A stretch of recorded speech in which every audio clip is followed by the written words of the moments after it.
மகிமா, ஏய் அது இங்க வாமா. இதோ வரேன் அங்கிள். சொல்லுங்க அங்கிள். உனக்கு சொந்த ஊர் எதுமா? செங்கல்பட்டு பக்கத்துல அங்கிள். அங்கிருந்து டெய்லியும் ஆஃபீஸ் வந்துட்டு போயிட்டு இருக்க முடியாதுன்னு இங்கேயே ஆஃபீஸ் பக்கத்துல ரூம் எடுத்து தங்கிட்டேன்.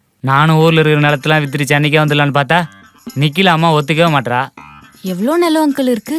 என்னம்மா ஒரு 15-16 ஏக்கர் இருக்கும். அதில் பாதி நிலம் நிக்கிலா பேரில் தான் இருக்கு. 15 ஏக்கரா? அது மட்டும் இல்லாமல் ஒரு 8 இடத்துல சின்ன சின்னதாக வாங்கி போட்டிருக்கம்மா. அது எல்லாமே நிக்கிலா பேரில் தான் இருக்கு. இவ்வளோ நாள் நம்ம ஒரு பணக்கார பொண்ணோட வந்தோம். இந்தாப்பா காஃபி. ஐயோ, இப்போதான் மகிமா போட்ட ஜூஸை குடித்தேன், அதுக்குள்ளே காஃபியா? இதுல என்னப்பா இருக்கு? இதையும் குடிச்சு விடுப்பா. சொன்னா கேட்க மாட்டேன். Thanks madam. மேடமா, என்னாச்சு உங்களுக்கு? அப்புறம் அங்கிள், எதுக்காக சென்னை வந்திருக்கீங்க? நிக்கிலாவை பார்த்துட்டு போறது மட்டும் தான் உங்க பிளானா? இல்லைம்மா, நிக்கிலாவுக்கு மாப்பிள்ளை பார்த்துருக்குறேன். மாப்பிள்ளையும் சென்னையில் தான் இருக்கானா, அதான் அப்படியே பார்த்துட்டு போலான்னு வந்தேன். என்னது மாப்பிள்ளையா? ஆமாம்மா. உங்ககிட்ட நான் பல வாட்டி சொல்லிட்டேன் இந்த கல்யாண டாபிக்கை எடுக்காதேன்னு. நீ அதுக்கு தான் வந்திருக்கேன். ஃபர்ஸ்ட் இங்க கிளம்பு.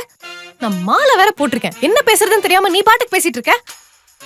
ஏன் நிக்கிலா கோவப்படுற? அப்பா உன் நல்லதுக்கு தானே சொல்றாரு. பாத்தியா மகிமா, இப்படிதான் கல்யாண பேச்சு எடுத்தாலே கண்ணா பின்னான்னு கத்தி விடுறா. சரி, சென்னைக்கு வந்தாவது மாறிப்பான்னு பார்த்தா இங்க வந்து இப்படிதான் இருக்கா. என்ன பண்றதுனே தெரியல. விடுங்க அங்கிள், அவகிட்ட நான் பேசி புரிய வைக்கிறேன். நிக்கிலாவை கல்யாணத்துக்கு சம்மதிக்க வைக்க வேண்டிய பொறுப்பு என்னோடது. நீங்க ஒன்றும் கவலைப்படாதீங்க.